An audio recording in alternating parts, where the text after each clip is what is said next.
तो आज की वीडियो का टाइटल है अपना प्लेन। अब देखो प्लेन को अच्छे से समझ लेना, क्वेश्चन पूछे जाते हैं, इंपॉर्टेंट पार्ट है। सबसे पहले देखेंगे इक्वेशन ऑफ प्लेन। प्लेन आपको पता ही है, एक्स वाई प्लेन होगा, वाई जेड प्लेन होगा, जेड एक्स प्लेन होगा। तो बेसिक प्लेन अपन को पता है। अभी सबसे पहला टाइटल क्या जाता है, इक्वेशन ऑफ प्लेन। अब तीन टाइप की इक्वेशन पढ़ेंगे अपन। पहली कौन सी हो गई, वेक्टर इक्वेशन। अब वेक्टर इक्वेशन में क्या होता है, जैसे देखो ये अपने पास एक प्लेन हो गया, ठीक है, ये अपने पास एक प्लेन है। अब यहाँ पे इसके परपेंडिकुलर वेक्टर है ये इसके परपेंडिकुलर वेक्टर हो गया n वेक्टर, ठीक है, प्लेन के परपेंडिकुलर वेक्टर n वेक्टर। अब यहाँ पे कोई भी एक पॉइंट है r, कोई भी a पॉइंट नॉर्मल यहाँ पे अपने पास प्लेन के ऊपर बैठा हुआ है, और एक जनरल पॉइंट अपन r कंसीडर कर लेते हैं।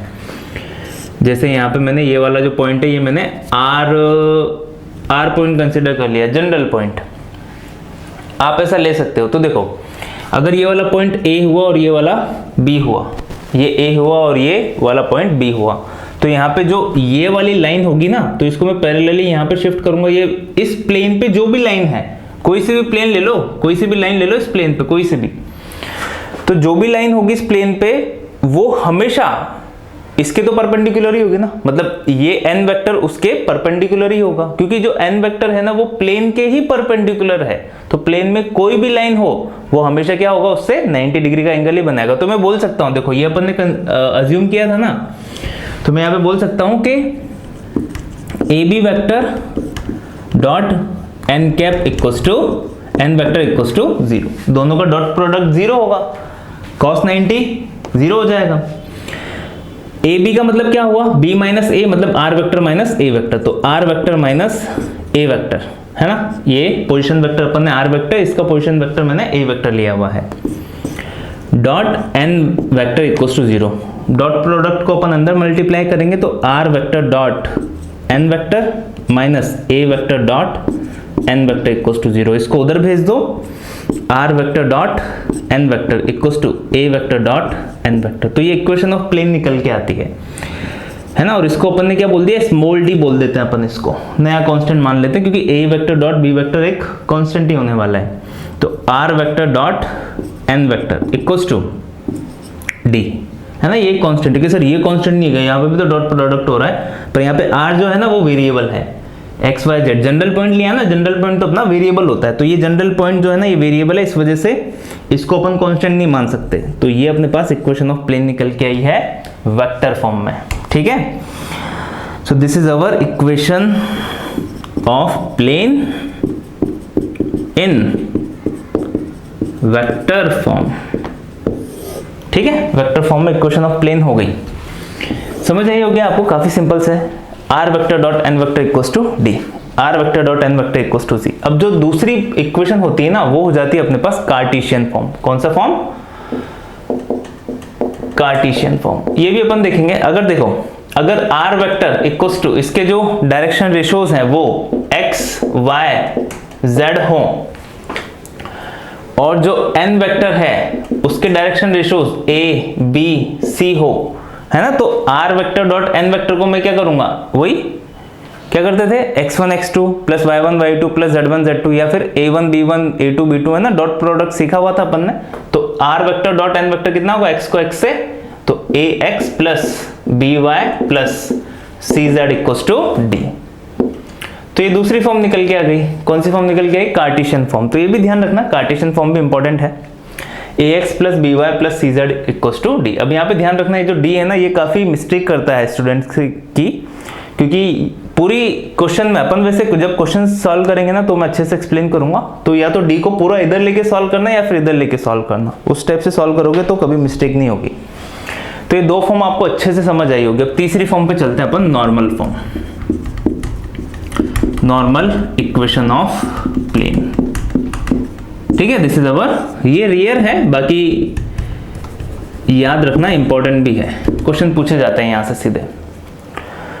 Normal equation of a plane. Now normal equation of plane में होगा कि अपन ने कौन सी इक्वेशन निकाली है, वेक्टर इक्वेशन निकाली है। क्या आई थी, r vector dot n vector equals to d, या फिर a vector dot N vector में ऐसा तो लिख सकता हूँ ना, या फिर डी तो आया ही था, इसको अपन ने डी सपोज कर लिया था तो डी भी लिख सकते हो आप, तो मैं डी लिख देता हूँ इक्वल्स टू डी। अब मैंने पूरी यहाँ पे इसके बाद मैंने क्या किया, पूरी इक्वेशन में एन वेक्टर के मॉडुलस का मल्टीप्लाई कर दिया, डिवाइड कर दिया सॉरी, तो are vector dot N vector upon N vector का modulus equals to D upon N vector का मॉडुलस। अब ये दोनों मिलके क्या बना लेंगे, ये दोनों मिलके यहाँ पे कैप बना लेंगे ना, ये तो यूनिट वेक्टर हो गया, वेक्टर अपॉन उसका मॉडुलस क्या बन गया, यूनिट वेक्टर। तो are vector dot n cap equals to कितना हो जाएगा, डी अपॉन एन वेक्टर का मॉडुलस। अब इसको एक और नया कांस्टेंट मान लो, इसको नया कांस्टेंट अपन ने क्या सपोज किया, पी सपोज कर लो इसको, या कुछ और सपोज करना तो कुछ और सपोज कर लेना, पर अपन ने नया कांस्टेंट सपोज कर लिया इसको पी। नाउ अब देखो क्या हो रहा है, आर वेक्टर डॉट कितना निकल के आया, r vector dot n cap equals to p. तो ये नॉर्मल इक्वेशन है, normal form of the equation है प्लेन की, ये भी ध्यान रखना, रेयर केस में कभी कभी पूछी जाएगी और इंपॉर्टेंट है। कि सर इसमें डिफरेंस क्या है, तो देखो बहुत आसान डिफरेंस में बता देता हूं, ये अपन के पास कौन सी इक्वेशन निकल के आई, कार्टेशियन फॉर्म, बट नॉर्मल में देखो अब आर वेक्टर तो अभी भी एक्स वाई जेड ही है, वो थोड़ा ना चेंज हुआ है, बट यहाँ पे एन कैप जो है ना, अभी ये डायरेक्शन कोसाइन में चेंज हो गए हैं। यहाँ पे तो क्या आ रहा था अपने पास, डायरेक्शन रेशियोज आ रहा था, बट यहाँ पे डायरेक्शन कोसाइन में चेंज होंगे, तो मैं यहाँ पे एल एम और एन यूज करूंगा अभी, ठीक है। तो ये ध्यान रखना, बस इतना सा डिफरेंस है। अब देखो दोनों का डॉट प्रोडक्ट होती बनेगा क्या, l x plus m y plus n z equals to p. तो ये जो इक्वेशन निकल के आए ना, इसको भी आप क्या बोलते हो, नॉर्मल इक्वेशन ऑफ प्लेन। तो ध्यान रखना, ये भी इंपॉर्टेंट है, ये भी इंपॉर्टेंट है। नॉर्मल का आप मतलब समझ ही गए, मतलब यहाँ पे डायरेक्शन रेशियोज की फॉर्म में आंसर आ रहा है, अपन को डायरेक्शन रेशियोज की फॉर्म में आंसर नहीं देना है, डायरेक्शन कोसाइन बना देना है। और यहाँ पे P हो एग्जैक्टली निकल के क्या आता है प्लेन के लिए, P एग्जैक्टली निकल के आता है distance of plane from origin, distance of plane from origin. देखो रिलेट करके याद रखना, जैसे अपन ने कौन सी फॉर्म पढ़ी थी, P अल्फा फॉर्म पढ़ी थी, जैसे स्ट्रेट लाइन की है ना, x cos alpha 11th class plus y sin alpha equals to P। तो यहाँ पे जो P था ना, वो क्या था, वो जो P था वो परपेंडिकुलर ही तो था उस लाइन के ऊपर, इस लाइन के ऊपर यहां से परपेंडिकुलर की लेंथ ही तो होती थी अल्फा एंगल से जो जा रहा है। तो रिलेट करके याद रखना, वहां पे अगर आपको पता है length of perpendicular from origin to the straight line, वैसे ही है यहाँ पे distance of a plane from origin, मतलब डिस्टेंस ओरिजिन से ही है, वहां पे भी ओरिजिन से थी, यहाँ पे भी ओरिजिन से ही है। तो स्टेप से आप रिलेट करके भी याद रख सकते हो। तो मतलब अगर जैसे एग्जाम्पल के लिए देखो, अगर आपको प्लेन की इक्वेशन दी हुई है ऐसी 2x plus 3y plus 1z equals to 3, ऐसी कोई प्लेन की इक्वेशन दी है, अपन को नॉर्मल फॉर्म में चेंज करना है, तो अपन को इसके मॉडुलस का डिवाइड करना पड़ेगा यहाँ पे। मतलब ये वाली फॉर्म दी हुई है, बट ये थोड़ा ना चलेगी काम, ये डायरेक्शन रेशियोज दिए हुए, अपन डायरेक्शन कोसाइन बनाने पड़ेंगे। तो यहाँ पे root over a square plus b square plus c square, मतलब n वेक्टर के मॉडुलस का आप डिवाइड करोगे, तो रूट ओवर 2 का स्क्वायर 4, 3 का स्क्वायर 9, 9 प्लस 4 13, 13 प्लस 1 14। तो यहाँ पे हो जाएगा रूट ओवर 14 का पूरी इक्वेशन में डिवाइड, मतलब 2 upon root over 14 x plus 3 upon root over 14 y plus z upon root over 14 equals to 3 upon root over 14। तो ये अपने पास जो निकल के आई है ना, ये नॉर्मल इक्वेशन ऑफ प्लेन निकल के आई है, ये वाली कार्टेशियन इक्वेशन है। तो दोनों में बेसिक आपको डिफरेंस पता चल गया होगा, वेक्टर इक्वेशन भी पता चल गई, R vector dot N vector equals to D, D क्या होता है A vector dot N vector, N vector क्या होता है perpendicular vector to the plane, है ना, मैं लिख देता हूं, लिखा नहीं है, N vector equals to perpendicular vector to the plane. कि सर अगर वो परपेंडिकुलर वेक्टर ही नहीं दिया हुआ हो, तो एक कॉन्सेप्ट और ध्यान रखना, जो कि मैं चिल्ला चिल्ला के आपको पूरे वेक्टर में समझा चुका हूं अच्छे से। अगर कोई प्लेन है उसमें आपको दो वेक्टर मिली हुई है, एक ए वेक्टर है और एक बी वेक्टर है, एक प्लेन के अंदर दो वेक्टर की वैल्यूज है आपके पास, तो उन दोनों का क्रॉस प्रोडक्ट कर दो, हमेशा उस प्लेन के परपेंडिकुलर वेक्टर ही निकल के आती है ना। तो किसी भी प्लेन के अंदर आपके पास दो वेक्टर प्रेजेंट है तो उनका क्रॉस प्रोडक्ट करते हैं, you will get the perpendicular vector from that plane. तो ये वेक्टर की जो प्लेन की इक्वेशन है, 3 टाइप जो होते हैं वो आपको समझ आए होंगे अच्छे से। अब इस पर बेस्ड कुछ सीधे ही रिजल्ट है, वो भी आपको याद होने चाहिए, तो मैं सीधा रिजल्ट लिख देता हूं, सीधे ही ध्यान रखना। आगे चलते हैं। तो देखो ये है अपने कुछ नेक्स्ट रिजल्ट। अब इक्वेशन ऑफ प्लेन जानने के साथ साथ आपको इनमें से जो इंपॉर्टेंट रिजल्ट है ना वो भी याद होने चाहिए सीधे। तो जो इंपॉर्टेंट है वो मैं सीधे आपको इंपॉर्टेंट मार्क कर दूंगा और इन सभी को मैं एक्सप्लेन भी कर देता हूँ। तो देखो equation of yz plane equals to x equals to 0, ये अपन को बेसिक पता है, पहले भी लिखा हुआ है। तो इक्वेशन ऑफ yz प्लेन होगी क्या, x इक्वल्स टू 0। तो आप देखो ऐसे भी बोल सकते हो, जैसे ये अपने पास x एक्सिस है, ये अपने पास y एक्सिस है और ये अपने पास z एक्सिस है ना। इसको समझाने के लिए मैं आपको बता रहा हूं। तो x इक्वल्स टू, अब x एक्सिस, x कोऑर्डिनेट मिलेगा कहां पे, x कोऑर्डिनेट या तो x एक्सिस पे मिलेगा या फिर x एक्सिस के ऊपर वाले प्लेन पे मिलेगा इधर, या फिर इससे नीचे वाले प्लेन पे मिलेगा। बट अगर आप ये वाला प्लेन ले रहे हो तो इधर तो हमेशा x इक्वल्स टू 0 होगा ना। देखो इधर x कोऑर्डिनेट थोड़ा ना मिलेगा। तो ये कौन सा प्लेन है, yz प्लेन। समझ में आया कैसे आया। तो इक्वेशन ऑफ yz प्लेन क्या होगी, x इक्वल्स टू 0। सिमिलरली बाकी दोनों लिख लेना। दूसरा point, equation of plane parallel to yz plane at distance c। अब देखो, अब सपोज करो ये वाला प्लेन अपने पास yz प्लेन है। अब इससे पैरेलल एक और प्लेन है, तो इससे पैरेलल एक और प्लेन मैंने ये बना दिया एट अ डिस्टेंस c। कितनी डिस्टेंस पे है ये वाला प्लेन जो है, ये c डिस्टेंस पे है, मतलब यहां से लेके यहां तक की डिस्टेंस c है ना। अब देखो पॉइंट क्या लिखा हुआ है, equation of plane parallel to yz plane. तो ये अपने पास yz प्लेन है, इसके पैरेलल मैंने एक और प्लेन बनाया c डिस्टेंस पे। तो उसकी इक्वेशन क्या हो जाएगी, उसकी इक्वेशन हो जाएगी, तो देखो ये जो प्लेन है ये x एक्सिस को एक पॉइंट पे ही कट करते हुए जाएगा, ये 2 पॉइंट पे कट नहीं करेगा, है ना। ये आपको लग रहा है ये 2 पॉइंट पे कट करेगा, बट ये हमेशा एक पॉइंट पे ही कट करेगा। मतलब ये ऐसा एक पेपर जो होता है ना, पेपर इसको कट करते हुए जा रहा है, तो x एक्सिस पे तो वो एक ही पॉइंट पे टच करेगा ना। तो जो पॉइंट होगा ना वही अपने पास उसकी इक्वेशन होगी x equals to c। I hope आपको समझ आ गया होगा। मतलब आप ऐसा सोचो, देखो x इक्वल्स टू c पे एक लाइन खींच दी, ये x इक्वल्स टू c वाली लाइन है। तो ये c डिस्टेंस पे तो है ना x इक्वल्स टू c, ये लाइन हो गई। तो मतलब ये वाला पॉइंट क्या हो जाएगा, c, 0, ऐसा। अब इसी को एक प्लेन कंसीडर कर लो आप, बस और कुछ नहीं हुआ है। इसी को आप क्या है, एक प्लेन कंसीडर कर लो कि एक प्लेन जा रहा है। तो आई होप ये वाला पॉइंट भी आपको क्लियर हो गया होगा। क्या है, equation of plane parallel to yz plane at a distance c is x equals to c। Similarly equation of plane parallel to xy plane at a distance c z equals to c, same to same method है। और xz plane में क्या होगा, y equals to c। तो ये तीनों point जो है ये भी आपको क्लियर हो गए होंगे। मतलब ये दोनों जो है आपको समझ आ गया। अब देखो नेक्स्ट क्या है, नेक्स्ट पॉइंट है अपने पास equation of plane passing through origin. अब उस इक्वेशन की, उस प्लेन की इक्वेशन जो ओरिजिन से पास होता हो, तो ये भी ध्यान रखना, equation of plane passing through origin ax plus by plus c equals to 0। तो इसमें कांस्टेंट d नहीं आता है अपने पास। बाकी जो नॉर्मल कार्टेशियन फॉर्म है उसमें d आता था ना, इसमें d नहीं आएगा। ax plus by plus cz equals to 0 आएगी, या फिर मैं इसको ऐसा भी लिख सकता हूं r vector dot n vector equals to 0। आपको ऐसे ध्यान रखना हो तो ऐसे भी आप ध्यान रख सकते हो कि सर ऐसा कैसे हो गया। तो देखो ओरिजिन होता क्या है, 0, 0, 0।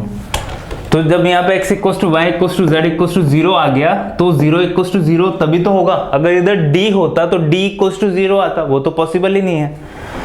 तो ज्यादा इसके बारे में सोचने की जरूरत नहीं है, d 0 होगा, ax plus by plus c equals to 0, या फिर r vector dot n vector equals to 0। इसके बाद equation of plane parallel to x axis. तो उस प्लेन की इक्वेशन जो x एक्सिस के पैरेलल हो, तो a इक्वल्स टू 0 पुट कर देना जो भी प्लेन आएगा उसमें। तो अपनी इक्वेशन ऑफ प्लेन क्या हो जाएगी, by plus cz plus d equals to 0। तो similarly equation of plane parallel to y axis के पैरेलल हो तो उसमें b इक्वल्स टू 0 पुट करना है आपको, z एक्सिस के पैरेलल हो तो उसमें c इक्वल्स टू 0 पुट करना है। जो रिमेनिंग होगी वो अपने पास क्या आएगी, उस प्लेन की इक्वेशन आ जाएगी। ये वाला पॉइंट भी ध्यान रखना, कभी कभी एग्जाम में पूछा जाता है। उसके बाद direction ratios of x axis. अब x एक्सिस के डायरेक्शन रेशियोज 1, 0, 0 कि सर ये कैसे आए।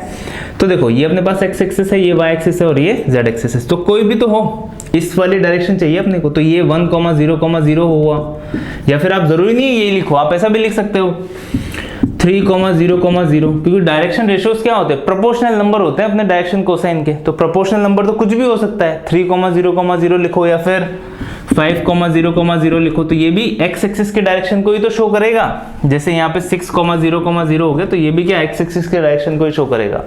तो जरूरी नहीं है 1,0,0 यूज करो, y और z 0 होने चाहिए, ये कंपलसरी है। बाकी x की जगह कुछ भी आ सकता है, क्योंकि अपन डायरेक्शन रेशियो की बात कर रहे हैं जो कि प्रोपोर्शनल नंबर होता है। डायरेक्शन कोसाइन यूनिक होता है, उसकी वैल्यू एक ही होगी, पर डायरेक्शन रेशियोज बहुत सारे पॉसिबल हो सकते हैं। Similarly y axis z axis, तो x और z 0 होंगे, x और y 0 होंगे, यहाँ पे 1 2 3 कुछ भी आ सकता है।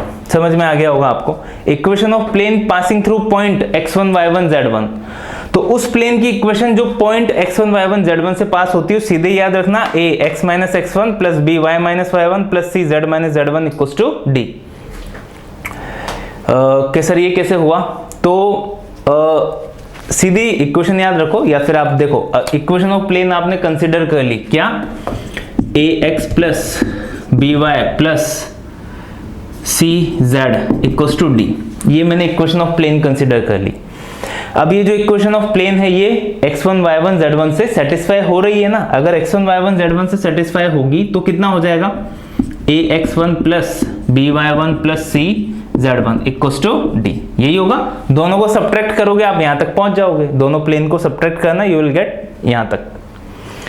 पर यहाँ पे सर है क्या, तो यहाँ पे जो ABC होते हैं ना, ABC वैसे बताया हुआ है अपन ने पहले आपको, क्या होते हैं नॉर्मल के dr ऑफ नॉर्मल, इसकी वैल्यू अलग अलग हो सकती है ना। ABC प्रोपोर्शनल में बहुत सारे नंबर्स हो सकते हैं। और जो x y z होता है, ये क्या होता है अपने पास, एक general point on the plane. तो जो भी प्लेन पे एक जनरल पॉइंट है ये वो होता है। तो equation of plane passing through point x1, y1, z1 ax minus x1 plus by minus y1 plus cz minus z1 equals to, है ना, d माइनस डी 0 हो जाएगा। दोनों को सब्ट्रैक्ट करोगे ना तो यहाँ तक पहुंचोगे तो d माइनस डी 0 हो जाएगा, तो यहाँ पे 0 आएगा, ये ध्यान रखना। तो इक्वेशन है, तो ये वाला पॉइंट भी इंपॉर्टेंट है और ये वाला पॉइंट भी इंपॉर्टेंट है, क्वेश्चन में सीधे यूज होगा। बस बाकी तो ज्यादा आपको ध्यान रखने की जरूरत नहीं है। बाकी 2 पॉइंट ध्यान रखना, उसके बाद इधर वाला भी बेसिक था और ये भी आपको पहले से आता है। ठीक है, तो अब आगे चलते हैं, क्वेश्चन सॉल्व करते हैं। जब क्वेश्चन सॉल्व करोगे ना तभी कॉन्फिडेंस आएगा असली। तो अभी क्वेश्चन पे चलते हैं अपन। तो देखो कुछ क्वेश्चंस आए हैं, सिंपल से क्वेश्चन है। जब क्वेश्चन सॉल्व करोगे तभी आपके बात दिमाग में जाती है, इसलिए ज्यादा से ज्यादा क्वेश्चन प्रैक्टिस किया करो।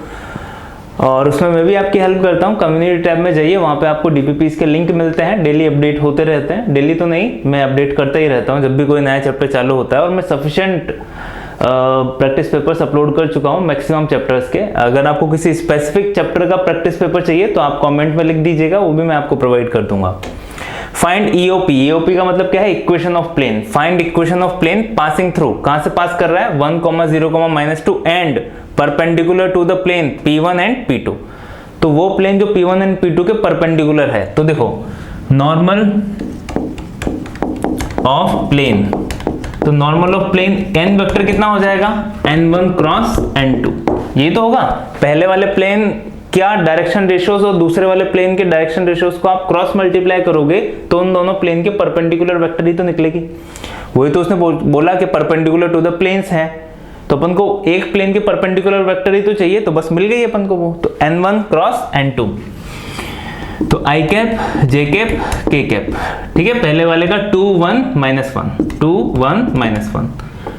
ये कितना है, 1, -1, -1, 1, -1, -1। तो i कैप इनटू कितना हुआ ये, माइनस का 1, माइनस का 1, देन माइनस j कैप के साथ होगा माइनस का 2 प्लस 1 प्लस k कैप के साथ कितना होगा, -2, -1। ठीक है, तो this thing is -2 i cap plus j cap -3 k cap. तो ये नॉर्मल वेक्टर निकल के आ गए अपने पास n वेक्टर। समझ आया? अब इक्वेशन ऑफ प्लेन होती क्या है, r vector dot n vector equals to d। तो r वेक्टर तो अपने को पता नहीं है, अपन ने तो x, y, z ले लिया।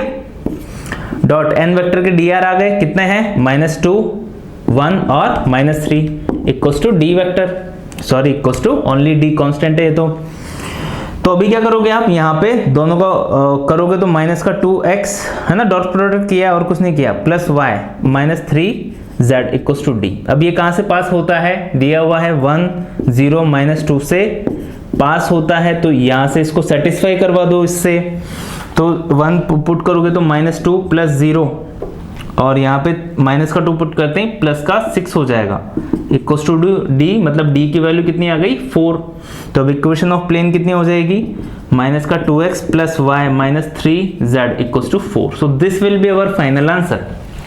या फिर अपन ने एक फॉर्मूला भी देखा था, देखो अभी लास्ट उसमें क्या देखा था, equation of plane passing from a point, क्या था, a x - x1 plus b y - y1 plus c z - z1 equals to 0, ये निकल के आया था ना। तो देखो a कितना है, डी आर ऑफ नॉर्मल, तो वो तो है अपने पास, ये रहे, तो कितना मैं लिखूं, -2 इंटू x -x1 कितना, कौन सा पॉइंट है, x1, y1, z1 की वैल्यू है ये 1, प्लस b की वैल्यू कितनी है, यहां से 1, तो लिखने की जरूरत नहीं है, y - y1 मतलब कितना हुआ, y -0 ओनली, प्लस c की वैल्यू कितनी है, -3, तो -3 आ जाएगा यहाँ पे, z - z1 मतलब z +2 हो जाएगा, z +2 इक्वल्स टू 0। इसको सॉल्व करोगे तो देखो माइनस का 2x प्लस का y माइनस का 3z और यहां से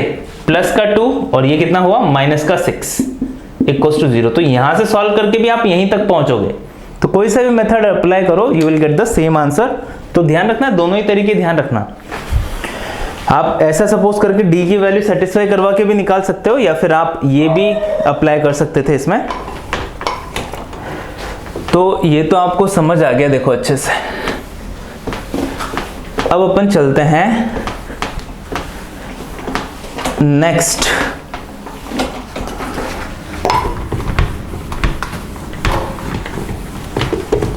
क्वेश्चन की तरफ। नेक्स्ट क्वेश्चन देखो क्या है। नेक्स्ट क्वेश्चन है अपने पास, the feet of normal from origin to a plane. तो मतलब फीट ऑफ नॉर्मल मतलब ओरिजिन से, अब अगर ये ओरिजिन है, ओरिजिन से एक प्लेन है, तो ये अपने पास सपोज करो एक प्लेन हुआ, तो ओरिजिन से मैंने यहाँ पे नॉर्मल ड्रॉ किया इस पे, तो ये परपेंडिकुलर है ना, मतलब ये परपेंडिकुलर है। तो इस नॉर्मल का फीट जो है ना, मतलब ये पेयर, ये तो होता है ना फुट ऑफ द परपेंडिकुलर या फिर फीट ऑफ द भी आ जाता है कभी कभी क्वेश्चन में, कितना है 1 2 3, तो इसकी वैल्यू कितनी है 1 2 एंड 3। ये ओ हो गया, इसको पी पॉइंट सपोज कर लो। तो इक्वेशन ऑफ प्लेन क्या होगी, तो देखो अब इक्वेशन ऑफ प्लेन, तो यहाँ पे नॉर्मल वेक्टर देखो आप क्या होगी, तो नॉर्मल वेक्टर कितनी होगी यहाँ पे ओपी वेक्टर। तो ओपी वेक्टर कितनी होगी, ये नॉर्मल ही तो है, ये this is normal to the plane, मतलब ओपी वेक्टर। अब ओपी वेक्टर की वैल्यू कितनी हो जाएगी, i cap plus 2 j cap plus 3 k cap, या फिर डी आर निकालना तो 1 2 3 डी आर हो जाएंगे। अब देखो इक्वेशन ऑफ द प्लेन, जो जिसके नॉर्मल वेक्टर भी हो, जो कहां से पास करता हो 1 2 3 से पास करता है ना, तो इक्वेशन ऑफ प्लेन क्या लिखेंगे अपन, a x - x1 plus b y - y1 plus c z - z1 equals to 0। a b c की वैल्यू है ना, इसके डी आर, ये वाले नॉर्मल के डी आर कितना है 1 2 3, तो यहाँ पे a की जगह 1 आएगा, x - x1 कितना है 1 है ना, 1 कौन से पॉइंट से पास हो रहा है 1 2 3 से, 2 y - 2 plus 3 y - 3 equals to 0। समझ आया? तो देखो काफी बढ़िया क्वेश्चन है ये। कितना हुआ x plus 2y plus 3y equals to 2 और 2 4, 4 प्लस 1 5, 5 और 9 14, तो इधर जाके पॉजिटिव हो गया इक्वल्स टू 14। तो this will be our answer for this question. तो बढ़िया क्वेश्चन था, समझ आया होगा आपको। नेक्स्ट क्वेश्चन देखो क्या है, find equation of the plane, find EOP मतलब क्या है, find equation of the plane passing through 1 2 3 and perpendicular to OP.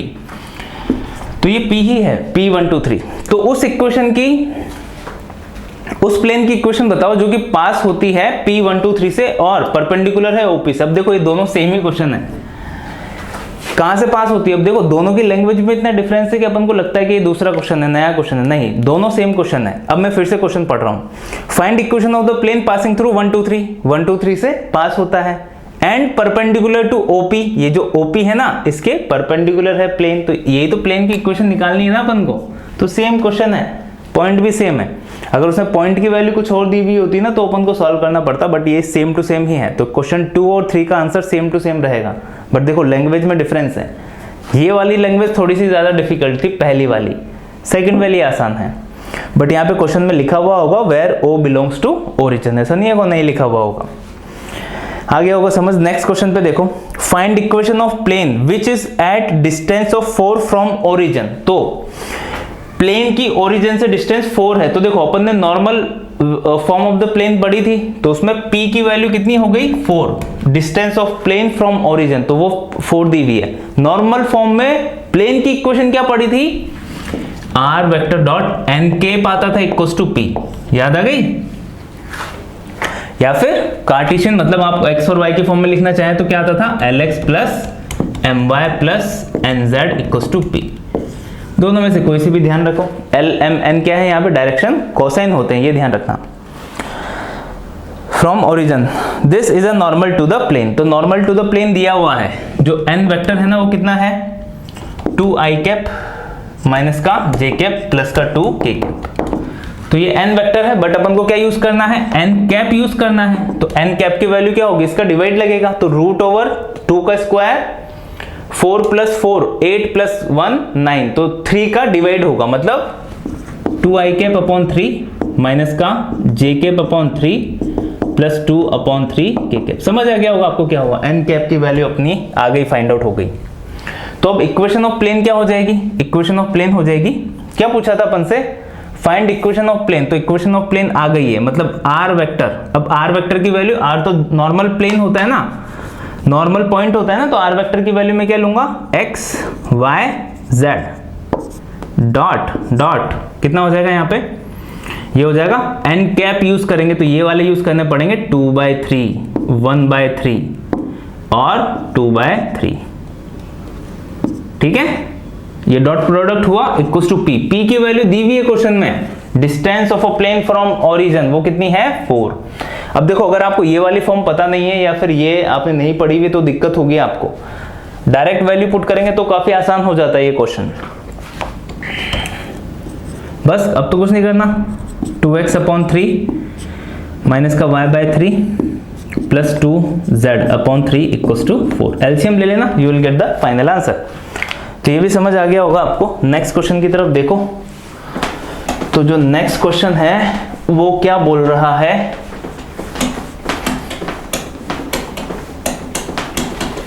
Next question भी बढ़िया है, उसमें पूछा है अपन से find direction cosine of normal and it's distance from origin. तो ये तो और भी सिंपल क्वेश्चन है, बट ये नॉर्मल फॉर्म पे ही बेस्ड है। तो देखो क्या है, क्या प्लेन दिया हुआ है अपन को? r वेक्टर डॉट, है ना, 2i कैप माइनस का 3j cap plus 6k cap equals to plus 2 equals to 0। तो ये अपन को एक प्लेन दिया हुआ है, ये अपन की एक प्लेन की इक्वेशन दी हुई है। अब ऐसा जरूरी नहीं है वो ऐसा ही दे, वो ऐसा भी दे सकता था 2x minus 3y plus 6z plus 2 equals to 0। तो इसको भी आपको इसमें चेंज करना आना चाहिए। देखो कार्टेशियन फॉर्म को वेक्टर फॉर्म में चेंज करना आपको आना चाहिए। पूछा क्या है उसने? ये क्वेश्चन देखे, find direction cosine of the normal. Direction cosine पूछे हुए हैं, तो यहाँ पे ये जो होता है ना r vector dot n vector, तो ये एग्जैक्टली क्या है? यहाँ पे नॉर्मल वेक्टर है यहाँ पे। तो n वेक्टर कितना है? 2i कैप माइनस का 3j cap plus 6k cap. तो ये तो डायरेक्शन रेशियोज है, डायरेक्शन रेशियोज को डायरेक्शन कोसाइन में चेंज करना है तो क्या करेंगे अपन? मॉडुलस का डिवाइड कर दो। तो n कैप कितना हो जाएगा? 6 का 36 प्लस 9, 36 प्लस 9 45 प्लस 4 49 हुआ, 49 का रूट 7, तो 2/7 i कैप माइनस का 3/7 j cap plus 6/7 k cap. तो ये तो अपने पास नॉर्मल वेक्टर आ गया, मतलब डायरेक्शन कोसाइन आ गए। बट उसने पूछा क्या है, एंड डिस्टेंस फ्रॉम ओरिजिन, उस प्लेन की ओरिजिन से डिस्टेंस भी पूछी है। तो ओरिजिन से डिस्टेंस सुनते ही तो मेरे को ये वाला फॉर्मूला याद आ जाता है, जहां पे पी क्या होती है, ओरिजिन से डिस्टेंस होती है। तो अपन कुछ नहीं करते हैं, अपन पूरे इसमें 7 का डिवाइड कर देते हैं, अपने आप अपन इस वाली इक्वेशन तक पहुंच जाएंगे और अपन p की वैल्यू भी बता देंगे। तो पूरी इक्वेशन में मैंने 7 का डिवाइड किया, तो क्या हो जाएगा यहाँ पे r वेक्टर डॉट, है ना। अब ये 7 जो है ना, मैं इसको यहाँ पे दे रहा हूं, मैं क्या लिखूंगा यहाँ पे 2/7 i कैप माइनस का 3/7 j cap plus 6/7 k cap. कोई दिक्कत वाली बात नहीं है, प्लस 2/7 इक्वल्स टू 0। उसको उधर भेज दोगे तो माइनस का हो जाएगा r vector dot 2/7 i cap minus 3/7 j cap plus 6/7 k cap. तो ये पहले वाले का तो आंसर ये आ गया अपने पास, मतलब DCS, these are our direction cosine, equals to minus का 2/7 आया है। बट जो distance of origin from plane होगी ना, वो हमेशा पॉजिटिव होती है, तो जो p की वैल्यू होगी ना, वो कितनी होगी 2/7। ये ध्यान रखना, p को हमेशा पॉजिटिव बना के ही अपन को क्वेश्चन सॉल्व करना है वैसे, तो ये ज्ञान भी ध्यान रखना, p को पॉजिटिव बना के ही सॉल्व करना है। आगे क्वेश्चंस आएंगे, जैसा मैंने आपको बोला था, यहाँ पे d की वैल्यू किसी क्वेश्चन में आप इधर लेके सॉल्व करोगे या फिर इधर लेके सॉल्व करोगे, तो उससे अपने आंसर में इफेक्ट पड़ता है। तो एक प्रोसीजर बना लेना कि हाँ, सभी प्लेन्स की इक्वेशन में d की वैल्यू या तो इधर लेके सॉल्व करोगे या फिर उधर लेके सॉल्व करोगे। तो आपको समझ आ गया है, यहाँ पे ये अपने नॉर्मल फॉर्म में आ गई है प्लेन की इक्वेशन में। तो ये क्या है, डायरेक्शन कोसाइन है अपने पास, यूनिट वेक्टर जो है डायरेक्शन कोसाइन हो गए, और ये अपने पास डिस्टेंस फ्रॉम ओरिजिन होगी। तो p की वैल्यू 2/7 and these are our direction cosine. तो ये क्वेश्चन भी सॉल्व हुआ। तो आई होप आज जो अपन ने पढ़ा है वो आपको अच्छे से समझ आया होगा। इक्वेशन ऑफ प्लेन और जो बेसिक रिजल्ट है वो आप ध्यान रखोगे। नेक्स्ट जो लेक्चर होगा उसमें अपन और प्लेन के बारे में अच्छे से और डिस्कस करेंगे, कुछ और रिजल्ट हैं। प्लेन ही चलेगा अभी 3-4 लेक्चर्स तक कंटिन्यू, क्योंकि काफी लेंदी है जो प्लेन है अपना आगे। तो आज के लेक्चर में बस इतना ही। Thanks for watching, do like share and subscribe the channel. Thank you.